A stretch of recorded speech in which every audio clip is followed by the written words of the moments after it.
Bem, é ótimo estar com vocês. Quero dizer-lhes desde o início que esta é uma conferência maravilhosa e que, se vocês ficarem para o restante da conferência que se seguirá, irão aproveitá-la por completo. Vamos perante a face de Deus. Grande Deus do céu, peço tua bênção sobre este sermão, conforme procuro passar conselhos práticos e princípios bíblicos para viver a vida de solteiro. Oramos, Senhor, para que todos aqui se beneficiem deste sermão e recebam pepitas de ouro para levar, meditar, pensar e lucrar. Por favor, esteja conosco e ajude-nos neste sermão e faça-o dar frutos, alimento para a piedade. Oramos em nome de Jesus. Amém. Embora vocês talvez não sejam solteiros, sabia que a maioria dos adultos na América atual são solteiros? Pouco mais de 50%. 6% são viúvos, 10% divorciados e até então não casaram de novo. A idade média com que homens e mulheres se casavam, quando nasci, era de 23 anos para o homem e 20 para a mulher. Agora é acima de 30 anos para o homem e 28 para a mulher. Essa é a média.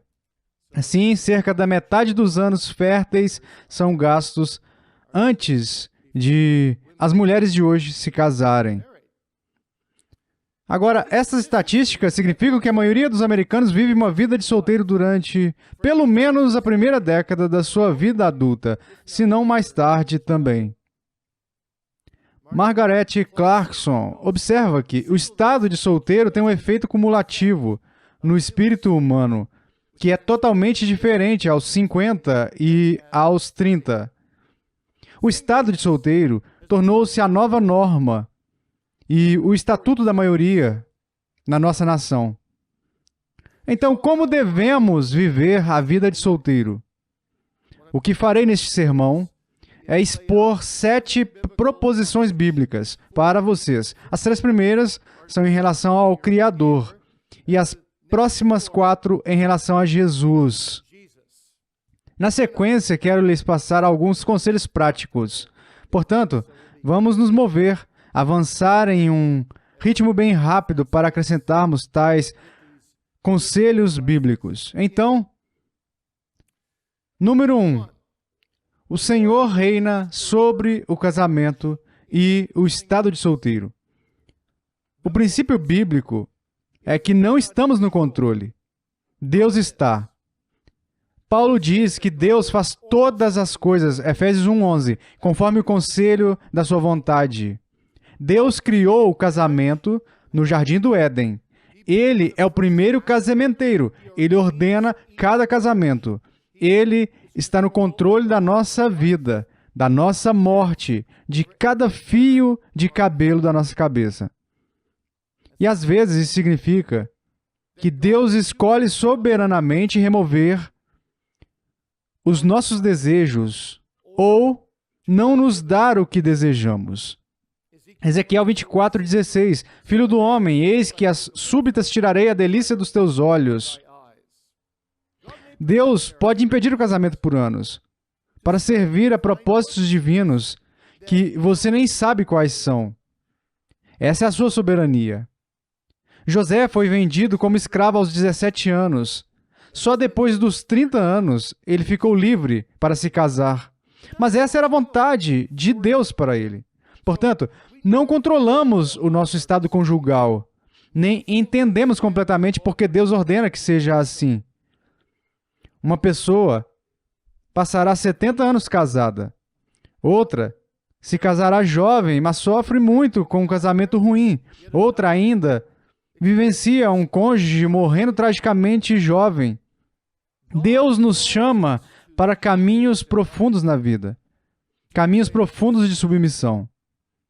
E a submissão, de fato, envolve 4 passos bíblicos. Não tenho tempo para detalhar isso para vocês, mas deixe-me resumir. Número 1.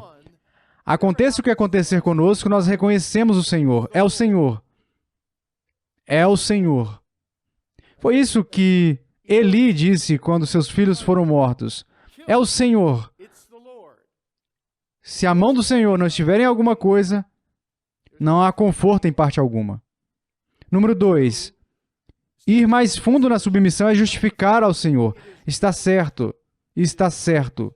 Sou um pecador. Eu não mereço nada além do inferno e da morte. É isso que precisamos dizer. E então não importa o que aconteça em nosso caminho. Dizemos, isso é mais do que mereço. Eu tenho um amigo, toda vez que alguém o pergunta, como você está? Ele diz, melhor do que eu mereço. Isso é sempre verdade. Sempre verdade.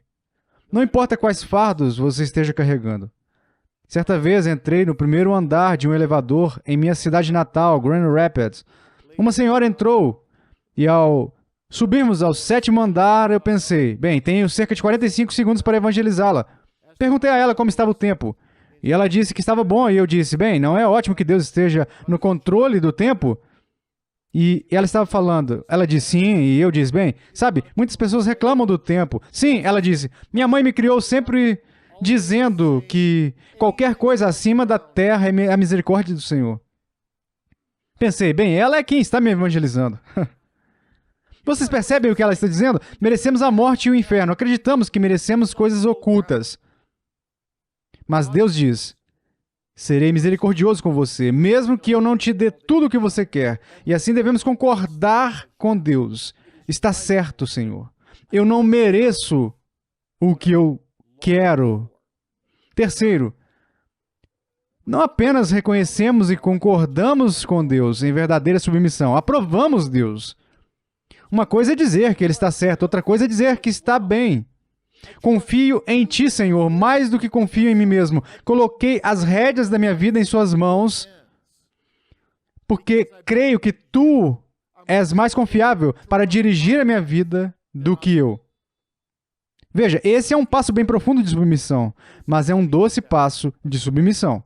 E em quarto lugar, na verdadeira submissão, o passo mais profundo é realmente apegar-se a Deus como meu melhor amigo, quando Ele parece vir contra mim como meu maior inimigo. É dizer com Jó, ainda que Ele me mate, ainda assim esperarei nele. Então aí está.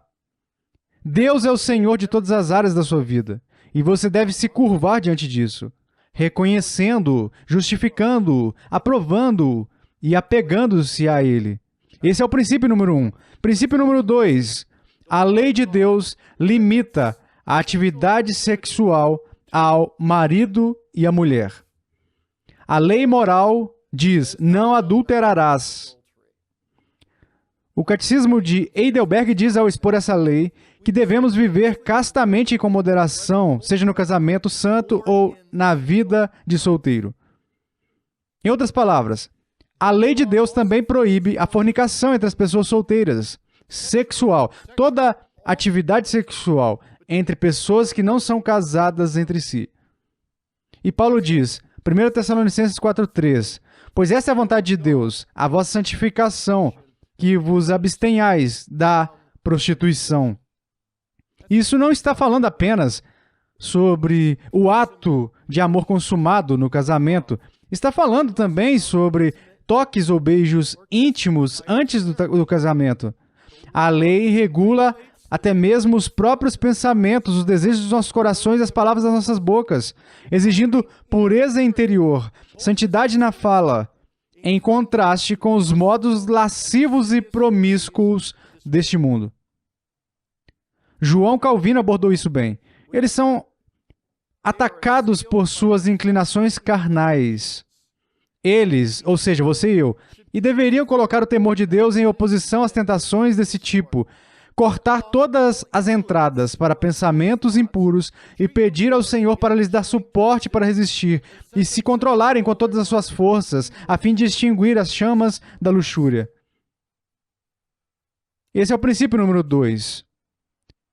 Nada de atividade sexual fora do relacionamento marido-mulher.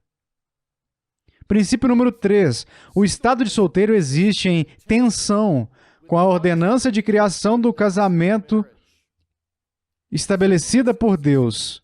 Deus disse, não é bom que o homem esteja só. far-lhe-ei uma auxiliadora, que lhe seja idônea.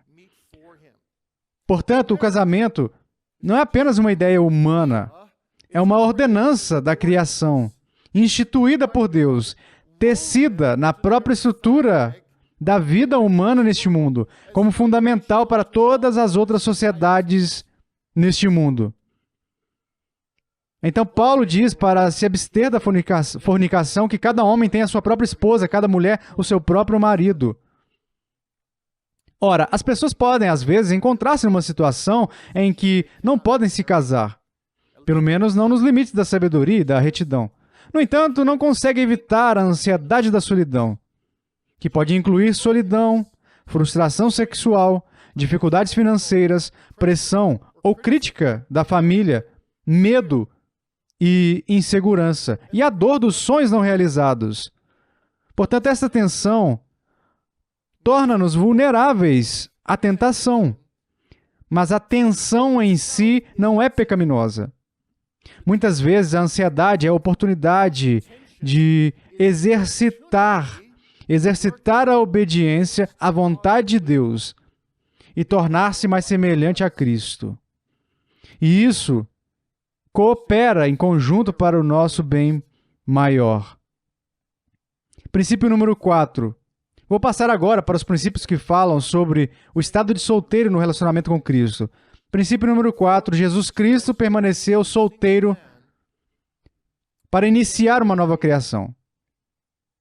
Não é interessante que a unicidade de Deus, o Filho encarnado, sinalize uma mudança notável na ordem da humanidade de Deus, uma mudança da criação para a nova criação? Jesus nunca se casou, pai sem filhos, mas ele ressuscitou dos mortos como o último Adão, o início da nova humanidade. 1 Coríntios 15, 45. Então, como o novo Adão gerou descendência se permaneceu solteiro? Bem, ele faz isso pelo poder vivificante do Espírito Santo. O Senhor Jesus ressurreto e aqueles que estão unidos com Ele são a nova criação, a criação espiritual, as primícias de um mundo novo. E esta nova criação não está isenta do casamento, pois Cristo é o noivo perfeito para a sua igreja, que amou a igreja e se entregou por ela, para que pudesse apresentá-la a si mesmo como uma igreja gloriosa, sem mácula nem ruga. E assim poderíamos dizer, falando com reverência, que não há nem casado nem solteiro em Cristo, pois Cristo é tudo e está em todos. Princípio número 5. O estado de solteiro oferece a oportunidade de devoção e serviço total ao Senhor. Tal como seu mestre, alguns dos maiores servos de Cristo eram solteiros. Eu diria que Paulo provavelmente foi solteiro a vida toda, apesar do Scott Brown não entender. Mas é discutível, ninguém sabe ao certo, e ninguém pode dar uma resposta oficial. Mas certamente Agostinho, o bispo de Hipona, no norte da África, cuja liderança e escritos influenciaram a igreja durante séculos, ou o pregador puritano Richard Sibbes, ou missionárias como Mary Slessor, Amy Carmichael, pessoas que fizeram muito bem nesta vida. Muitas vezes eram solteiros. Paulo diz, quem não é casado, cuida das coisas do Senhor, de como agradar ao Senhor, mas o que se casou, cuida das coisas do mundo, de como agradar a esposa. Digo isto em favor dos vossos próprios interesses, para o que é decoroso e vos facilite o consagrar-vos ao Senhor. O casamento pode trazer muitas distrações. O estado de solteiro permite que as pessoas sirvam a Deus com grande liberdade. Esse é um dom de quem é solteiro. Número 6.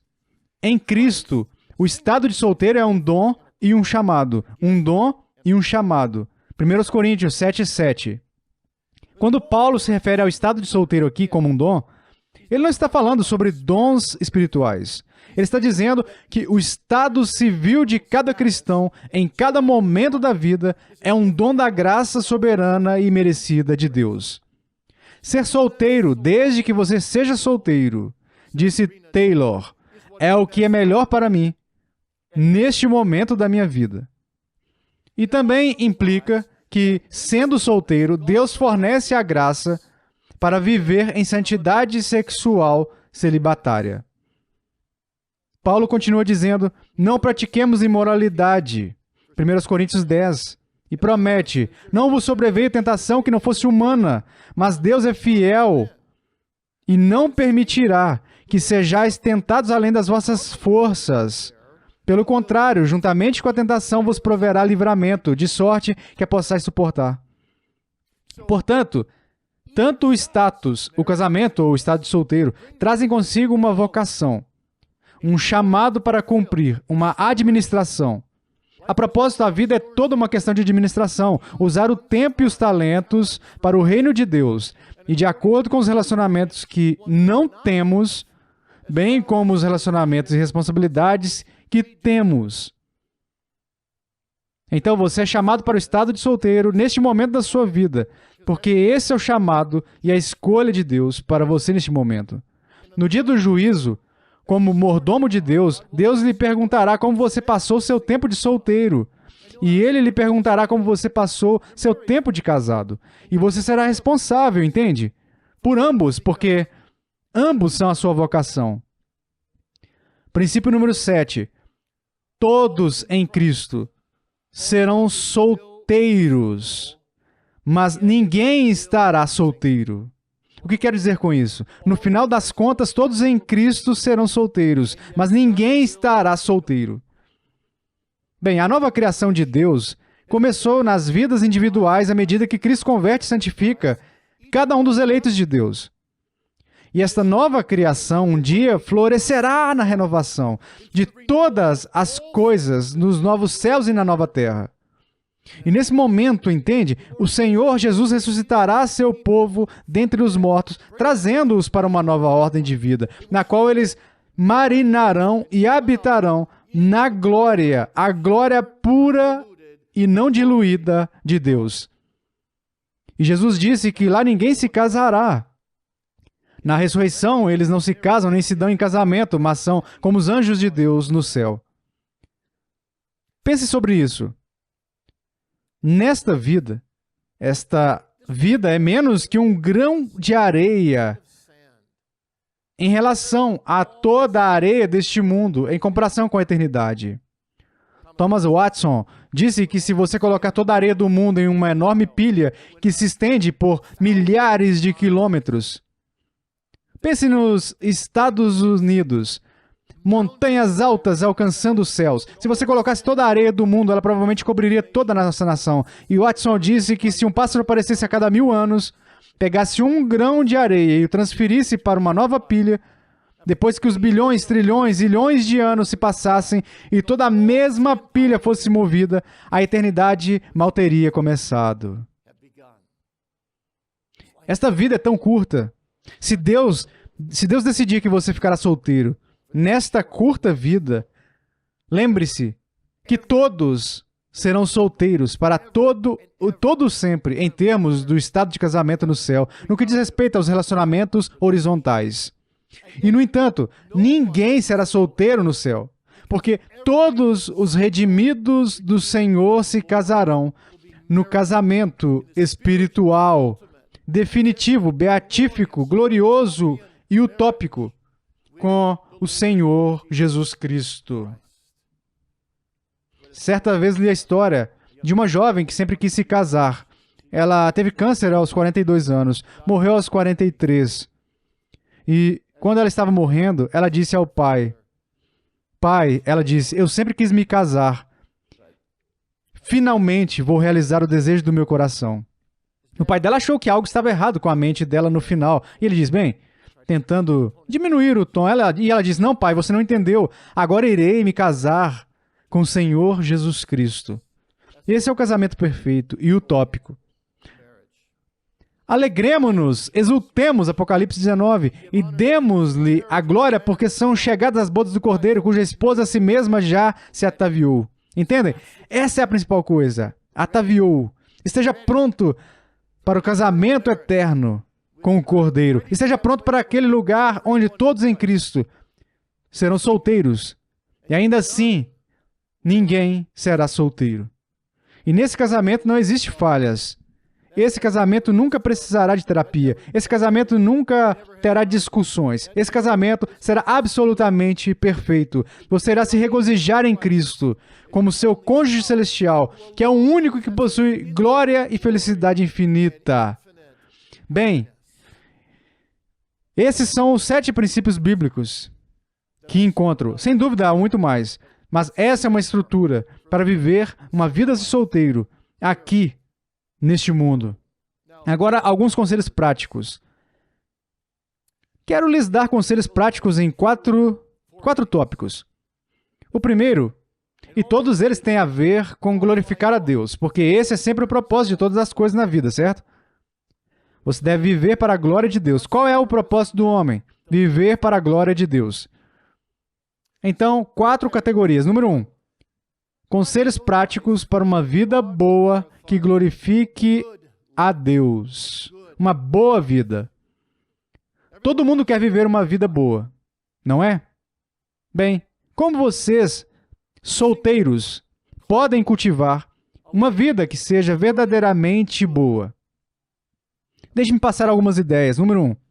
Dispose-se com Jesus Cristo, pela graça do seu Espírito Santo.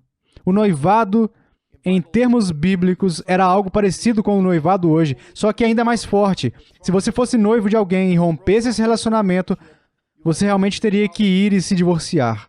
Era quase como um casamento, mas não era um casamento consumado. Desposar-se com Jesus Cristo. A outra palavra bíblica que é sinônimo de noivado na King James é esposada, esposa com Cristo. Veja, Deus, o Filho encarnado, é o personagem principal da maior história de amor já contada. Ele não arriscou a vida para resgatar uma noiva linda que o amava, muito menos maravilhosa. Ele entregou sua vida para redimir seus horríveis inimigos que o odiavam e os transformou na noiva mais gloriosa já conhecida. E somos você e eu por natureza. Pecadores dignos do inferno. Veja, se você tem Cristo, no final das contas você nunca estará sozinho. Nunca será abandonado. Nunca será um não amado. Nunca será rejeitado. Ele amou você com um amor eterno. Jeremias 31. Nada pode separar você desse amor. Romanos 8. Mas aproxime-se de Jesus Cristo. É a única maneira de viver uma vida boa. Em segundo lugar, fuja dos vícios da solteirice mundana. Poderíamos pensar aqui, em primeiro lugar, na imoralidade sexual. E é compreensível que sim. Homens e mulheres solteiros, bem como homens e mulheres casados, podem enfrentar muitas armadilhas sexuais. Mas na vida de solteiro, algumas dessas armadilhas são ainda mais intensas. Uma delas, claro, nos nossos dias, uma das mais desagradáveis é a atração magnética da pornografia, que promete liberdade e prazeres, mas proporciona escravização, vício e morte. Fuja de qualquer aparência pornográfica. Fuja daquele clique no computador que vai te levar a sites que talvez não sejam explicitamente pornográficos, mas que sejam limítrofes. Fique o mais longe possível desse mal e mantenha-se o mais puro possível pela graça de Deus. Mas há outro vício que pode atormentar os solteiros, talvez mais sutil, mas não menos perigoso. Ou seja, uma vida apenas para viver para si mesmo, sem as responsabilidades de servir ao cônjuge e de se cuidar dos filhos. É fácil cair, especialmente com o passar dos anos, no modo de pensar que a vida é sobre mim, quando a vida nunca foi planejada para ser sobre você.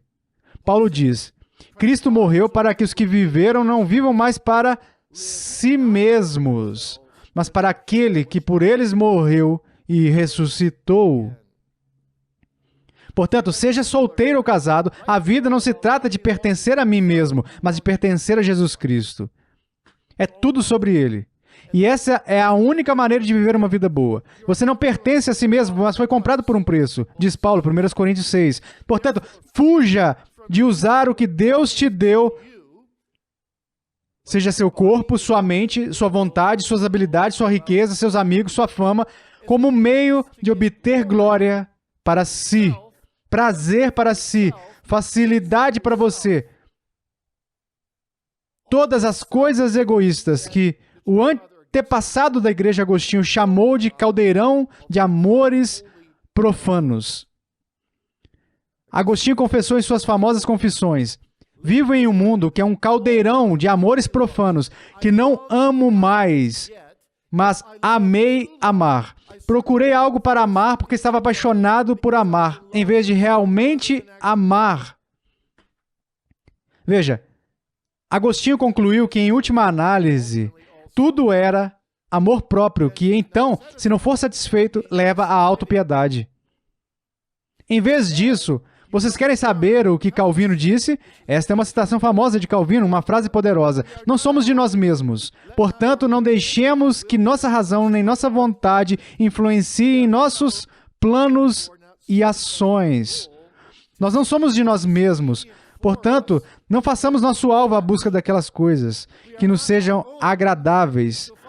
Nós não somos de nós mesmos. Portanto, até onde nos é possível, esqueçamos-nos e as coisas que são nossas. Por outro lado, somos de Deus. Isso é de Deus. Nós pertencemos a Deus. Portanto, vivemos para Ele e morramos por Ele. Por outro lado, somos de Deus. Portanto, que a sua sabedoria e vontade presidam sobre tudo que é nosso. Nós somos de Deus. A Ele, como único legítimo alvo, sejam dirigidas nossas vidas em todos os seus aspectos. Você quer viver uma vida boa? Seja centrado na Trindade e não egocêntrico. Diga com Samuel Rutherford, e que você também experimente isso: não sei qual pessoa divina eu mais amo, mas isso eu sei: eu amo cada um deles, e eu preciso de todos eles, e quero refletir a glória deles em minha vida. Essa é a sua vida, essa é a sua paixão. Esse é o seu objetivo se você está vivendo uma vida boa. E 3, que glorifica a Deus. Considere Cristo, não o casamento. Cristo, não o casamento, é a sua conclusão. Seu alvo final. Nossa cultura excessivamente sexualizada insiste que sem atividade sexual a pessoa está incompleta. A subcultura evangélica modifica ligeiramente esse pensamento para dizer que sem casamento uma pessoa é incompleta. Apenas metade de uma pessoa. Mas o casamento nunca pode completar ninguém. Nunca afirmou fazer isso. Nem nada neste mundo pode. Embora os homens façam ídolos de tudo o que é desejável. Calvino nos lembrou que deveríamos formar uma estimativa diferente do que consiste a felicidade daquela formada pelo mundo. A verdadeira alegria é viver Cristo. Paulo disse: para mim viver é Cristo. E o morrer é lucro. Lucro porque estou em Cristo. Entende? Como você vive Cristo? Bem, 4 pensamentos rápidos. Você está ligado a Cristo. Isso é o que chamamos de justificação. Você está em união sagrada com Ele. Pela fé. Justificado pela fé. Esse é o número 1. Número 2. Você encontra a sua vida em Cristo. Essa é a sua santificação. Você vive dele. Você procura conhecê-lo melhor o tempo todo. Número 3. Você ama, você tem amor por Cristo. Seu amor é o que faz você funcionar. O amor dele é a sua vida, é o seu batimento cardíaco. Você o ama porque ele te amou primeiro. E número 4, semelhança com Cristo. Você quer ser cada vez mais semelhante a ele. Deixe-me adicionar um 5º por precaução: saudade de Cristo. Você deseja estar com Ele para sempre. Veja, quando você vive Cristo, você está ligado a Ele, sua vida está nele, você o ama, você cresce em semelhança com Ele e anseia por Ele. Isso é viver uma vida boa. Paulo diz que você é completo em Cristo, não no casamento terreno. Você é completo nele, que é a cabeça de todo principado e poder. Somente a plenitude de Deus em Cristo pode preenchê-lo completamente. E só em Cristo a plenitude de Deus chega até nós de forma plenamente humana, através do Filho de Deus encarnado.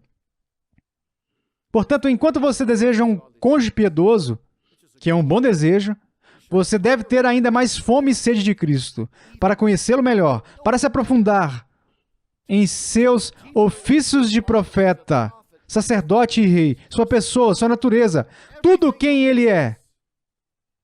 Procure conhecê-lo melhor, procure se apaixonar mais por Jesus Cristo. Leia as cartas de Samuel Rutherford. É um dos livros mais centrados em Cristo que já li na minha vida. Guardei-o na minha mesa de cabeceira durante 20 anos. Sempre que eu caía ou sempre que sentia que estava me intrometendo demais, eu simplesmente o pegava. E ele me atraía como um imã de volta a Cristo. Tudo é sobre Cristo em Rutherford. Rutherford disse: minhas duas maiores alegrias na vida são conhecer a Cristo e pregar a Cristo. Ele disse isso: se houvesse 1000 céus empilhados uns sobre os outros, meu Senhor Jesus Cristo seria a peça central de todos eles. E disse mais: estar no céu sem Cristo seria um inferno para mim. Estar no inferno com Cristo seria o paraíso para mim. Não ache isso um exagero, mas entenda o que quero dizer. Entenda a ideia. Cristo é o meu céu. Cristo é a minha alegria. Entende? Cristo é tudo para mim. Deixe sua maior tristeza ser que você ainda não pode ver a glória aberta de seu Salvador face a face. E deixe o seu desejo mais forte ser habitar para sempre com Ele, contemplando sua beleza. É assim que se vive uma vida boa. Deus é glorificado em uma vida boa. Em segundo lugar, na prática, como faço para viver uma vida piedosa? Vida produtiva. Vida produtiva. Bem, algumas reflexões aqui. Número 1. Use bem a sua liberdade. Use bem a sua liberdade para Cristo e seu reino. Use bem os seus talentos para servir ao Senhor e para avançar o seu reino. Não tente simplesmente acumular coisas, ou riquezas, ou abundância de lazer, mas busque primeiro o reino de Deus e sua justiça, e todas as demais coisas lhe serão acrescentadas. A verdadeira liberdade nasce da obediência, da santidade e não da autoindulgência. Número 2. Evite expectativas irrealistas. Evite expectativas irrealistas sobre seus recursos e os seus serviços. Algumas pessoas pensam que os solteiros têm todo o tempo do mundo disponível e eles deveriam ser voluntários em tudo na igreja. E que eles esquecem, é claro, que os solteiros devem fazer tudo o que um casal normalmente dividiria entre os dois. Então, você deve trabalhar para se sustentar, você limpa sua própria casa ou local onde mora, você faz suas próprias refeições, você gerencia suas próprias finanças, paga suas próprias contas, faz os reparos em sua própria casa, no seu carro e assim por diante. Ou talvez você mora com seus pais e esteja ocupado estudando para conseguir um diploma. Portanto, faça uma avaliação realista, uma avaliação humilde e realista do que você pode fazer e não permita que outras pessoas o comprometam além dos seus limites. Não permita que eles pressionem você para dizer sim só porque você está solteiro. Você precisa aprender a dizer não ao buscar equilibrar sua vida entre todas as suas responsabilidades. Número 3. Sirva a família que Deus te deu. Sirva a família que Deus te deu. Deus é soberano em todos os seus caminhos. Até aqui, Ele não quis te conceder uma esposa. Ou talvez você tenha se casado e sua esposa tenha morrido. E você esteja aqui como uma viúva ou viúvo. Isso também pode acontecer, mas veja bem, o que você precisa entender em todas as provações da vida é que nós temos uma família. Nós temos uma família quando somos cristãos. Pertencemos a uma família terrena. Você tem alguns parentes, não tem? De uma forma natural. Mas você também pertence à família de Deus, a maior família do planeta. E você está viajando para uma família, uma eternidade de milhões e milhões e milhões. Preguei uma vez na igreja do Spurgeon, em Londres, uma jovem veio até mim, estava muito emocionada diante de mim e disse, sabe, meus pais já morreram, sou solteira, sou órfão, sou filha única, não tenho irmãos e irmãs, só tenho um tio que é alcoólatra e mora na Austrália. Não tenho família aqui na Terra e sinto pena de mim mesma. Mas ela disse, hoje, percebi pela primeira vez, enquanto você pregava, que na verdade pertenço à maior família do mundo. Portanto, sirva a família cristã que Deus te deu, mas sirva também a sua família direta. Você tem sobrinhas, você tem sobrinhos? Que grande alegria você pode sentir em servi-los. Honre seu pai e a sua mãe. Não subestime o profundo impacto que você pode ter sobre seus parentes biológicos, especialmente quando você é jovem. E não se esqueça do dom da oração, de orar por sua família direta, de orar pela família cristã. Vocês têm oportunidades maravilhosas de serem intercessores de suas famílias em ambos os níveis. Todos nós podemos esquecer o valor disso. Certa vez eu estava no hospital visitando um de meus mentoreados. Ela é uma senhora batalhadora, meiga, muito temente a Deus. E ela já saiu do hospital 30, 40 vezes. E então somos muito familiarizados um com o outro, ela é muito aberta e honesta comigo. Ela é como uma mãe, de certa forma. Ela tem 94 anos, eu acho agora. E uma vez eu estava visitando-a e ela estava com muita dor. Orei sinceramente por ela. E quando eu disse amém, vi seu rosto fazer uma careta de dor e eu disse, sinto muito. Eu gostaria que houvesse algo que eu pudesse fazer por você. Ela disse, pastor, vou repreendê-lo. Deus, me repreender? Acabei de orar por você. E ela disse, você acabou de fazer algo por mim que é mais importante do que qualquer médico terreno poderia fazer. Você ergueu o meu nome ao nosso Pai que está nos céus. Que amigo você pode ser para sua família terrena, a família cristã, quando ora por eles. John Newton disse, meus melhores amigos neste mundo são aqueles que exaltam meu inútil nome aos ouvidos do Senhor dos Exércitos. Eu me sinto da mesma forma. Quando sei que as pessoas estão orando genuinamente por mim diariamente, considero-os meus melhores amigos. Que presente de Deus! Agora também é possível, claro, que você seja solteiro, mas tenha filhos. Existem poucos chamados mais difíceis do que ser pai solteiro. Mas lembre-se, você pode fazer todas as coisas através de Cristo, que o fortalece. Ele permitirá que você sirva seus filhos. E um dia você olhará para trás e dirá, não sei como consegui passar esses anos, mas sei que não teria conseguido sem Jesus. Você não é apenas um sobrevivente, você é um vencedor quando é cristão. Em todas as áreas da vida, Cristo trabalhará para torná-lo completo. Portanto, não pretenda ser um super pai que faz tudo, mas procure ser um pai amoroso, que faz fielmente o que é mais importante para os seus filhos. E convide outras pessoas para assumirem um papel. Temos uma jovem viúva em nossa congregação, seu marido morreu em um acidente de carro. Várias crianças. E ela se voltou para a congregação. Ela rogou por figuras paternas, especialmente para os seus filhos, irmãos mais velhos, por assim dizer. Veja se você consegue entrar em contato com alguém assim. Ou, se você estiver nessa posição, poderá encontrar outras pessoas que possam alcançar seus filhos dessa maneira. Procure levar uma vida produtiva. Você pode preencher aqui outras coisas que a providência enviará para você. Mas leve uma vida produtiva que glorifique a Deus. Quando você procura coisas para fazer que possam glorificar a Deus, quando esse é realmente o seu modo de vida intencional, sempre haverá mais coisas do que você pode fazer.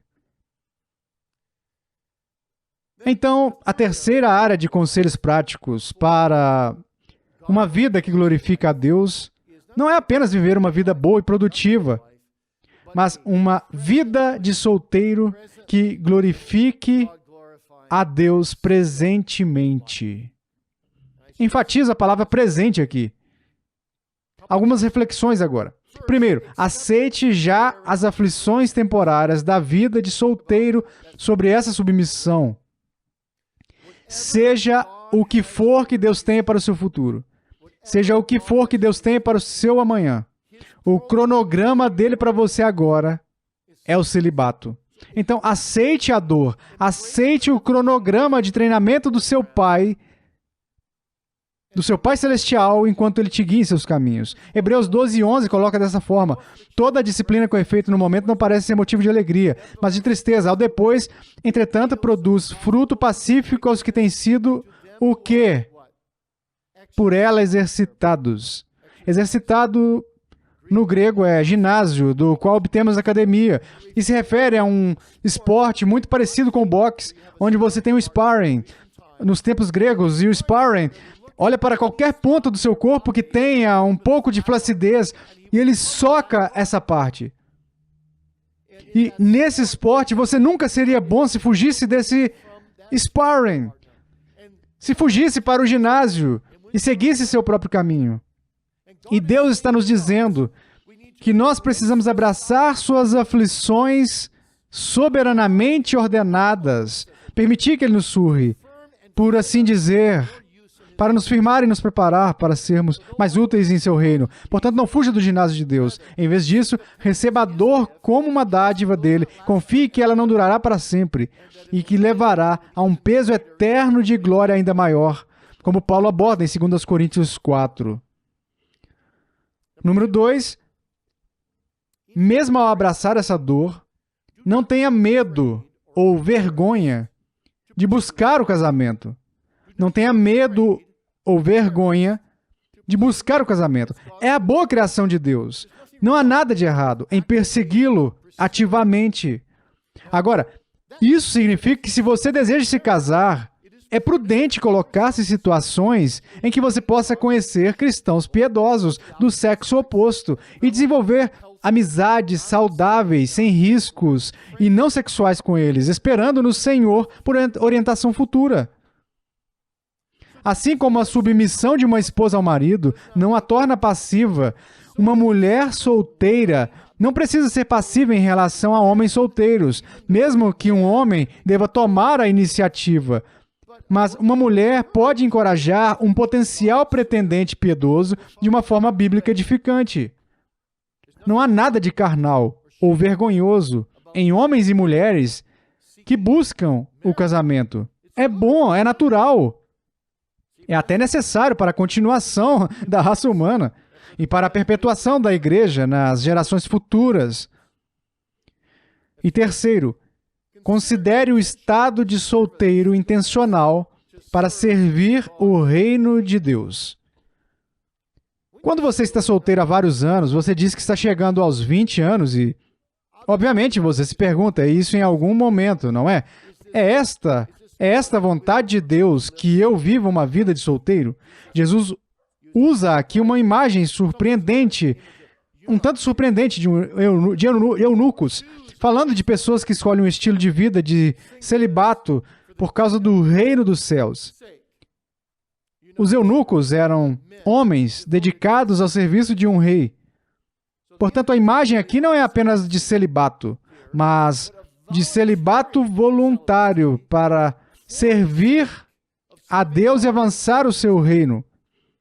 Bem, acredito que esse não será o destino da maioria de vocês, mas Deus, Ele pode chamar certas pessoas para esse tipo de chamado. David Brainerd foi um deles. Ele disse, eu não me importava onde ou como eu morava, quais dificuldades eu passava, para poder simplesmente ganhar almas para Cristo. Ele disse que essa era toda a sua paixão na vida. Então, embora ele estivesse se sentindo atraído pela filha de Edward, e talvez isso mudasse em um período diferente de sua vida, porém isso nunca aconteceu. Mas, veja, naquele ponto de sua vida, ele estava vivendo intencionalmente como um eunuco, pelo bem do eunuco, quando tinha 20 e poucos anos. Agora isso pode mudar. Mas este é um chamado único para aqueles que não lutam contra o pecado sexual. Paulo diz que é melhor casar-se do que abrasar. Então, se você acha que as frustrações sexuais são bastante intensas e você está inflamado pelo desejo sexual intenso, veja bem, então você não foi chamado para ser um eunuco, você é chamado para continuar esperando em Deus por um cônjuge que glorifica a Deus. O casamento, diz Paulo, é o meio comum de Deus proteger as pessoas da fornicação. Portanto, não há nada de errado em usar os meios naturais que Deus fornece. Número 4. Permaneça aberto ao casamento durante toda a vida. Tenha cuidado ao passar dos 30 e talvez até dos 40 e não for casado. Tome cuidado para não dizer, bem, vou fazer um voto de ser eunuco e negar a mim mesmo. Não faça. Não faça votos. Você não sabe como Deus irá guiá-lo. Houve pessoas que se casaram pela primeira vez e tiveram casamentos tementes a Deus. Pensem em John Murray, o grande professor de Westminster. Acho que ele tinha 67 anos quando se casou pela primeira vez. Teve seu primeiro e único filho aos 69 anos. Sua esposa estava na casa dos 30 anos. E eles tiveram um casamento maravilhoso por vários anos. Então você nunca sabe o que Deus vai fazer. Já foi mencionado que Isaac tinha 40 anos quando se casou com Rebeca. Portanto, mantenha uma postura de abertura ao casamento como um possível presente de Deus, sem ansiar por ele de tal forma que estrague o resto da sua vida de utilidade para o Senhor. Finalmente, alguns conselhos práticos, não apenas agora, para viver uma vida boa que glorifique a Deus, uma vida prática que glorifique a Deus, e uma vida de solteiro, atualmente que glorifique a Deus, mas uma vida prática e eterna que glorifique a Deus. Vida eterna. Vida eterna. Apenas 2 pensamentos finais. Número 1. Lembre-se de que o casamento não é o estado final de ninguém. Todos os nossos casamentos serão dissolvidos pela morte ou pela volta do Senhor. Isso não significa que no céu não nos reconheceremos. Obviamente iremos, mas não seremos mais casados com um indivíduo, porque seremos casados com Jesus. E no céu, marido e mulher que estão próximos nessa vida, sim, eles se conhecerão. E sim, o casamento deles será melhor do que nunca sem estarem no casamento terreno, porque o relacionamento deles, devo dizer que o relacionamento deles será melhor do que nunca, porque ambos estarão inteiramente centrados no Senhor Jesus Cristo. E nossos melhores relacionamentos na terra são aqueles que são mais centrados em Cristo. Veja, no céu, tudo de bom nesta vida será melhor lá. E qualquer coisa ruim nesta vida desaparecerá. E tudo será melhor na glória. Certa vez, um homem veio até mim e disse, vou sentir muita falta da minha esposa no céu. Eu disse, não, você não vai sentir falta dela. Vocês dois estarão tão focados em Jesus. Você vai amá-la melhor, você a amará com amor perfeito. O céu é um mundo de amor perfeito. Amor absolutamente perfeito. Então lembre-se, o casamento terreno não é o estado final de ninguém. E finalmente, viva com esperança, número 2. Não do casamento, mas da glória de Deus. Embora não haja nada de errado em desejar sinceramente casar-se, não coloque sua esperança é eterna, em um cônjuge. O melhor dos cônjuges é limitado, pecaminoso e mortal. Quando falo com casais enquanto realizo suas cerimônias de casamento, sempre coloco isso em algum lugar, de alguma forma, no texto que estou expondo. Eu sempre digo a eles, lembre-se que hoje vocês vão se casar com um pecador. Algumas pessoas sem igreja muitas vezes ficam um pouco abertas com isso, mas não há mais ninguém com quem se casar neste mundo, a não ser um pecador. Portanto, não espere muito do casamento terreno, mas coloque toda a sua esperança na glória de Deus nesse casamento celestial. Veja, qualquer que seja a vontade de Deus para você, seja casamento ou estar solteiro, é um meio de glorificá-lo e desfrutá-lo para sempre. O seu melhor dia não será o dia do seu casamento aqui na terra, mas será o dia oficial do casamento no céu, quando você entrar para estar com o Senhor Jesus face a face e vê-lo como Ele é. Não há dia melhor do que esse. E então aprenda a viver para esse dia. Aprenda a dizer com o salmista: quem mais tenho eu no céu? Não há outro em quem eu me compraza na terra, ainda que a minha carne e o meu coração desfaleçam. Deus é a fortaleza do meu coração e a minha esperança para sempre. Então mantenha a mão no arado e viva soli Deo glória. Somente para a glória de Deus. Amém. Vamos orar. Grande Deus do céu, pedimos tua bênção neste momento juntos e nas perguntas e respostas que seguirão. E oramos, Senhor, para que trabalhes poderosamente em cada um dos corações destes queridos jovens e adultos, um pouco mais velhos. Oramos para que cada um e todos nós possamos viver para a tua glória, seja casado ou solteiro. E ajude-nos a fazer isso, a encontrar em Cristo a nossa maior alegria, o nosso propósito supremo e o nosso primeiro amor. Oramos em nome de Jesus. Amém.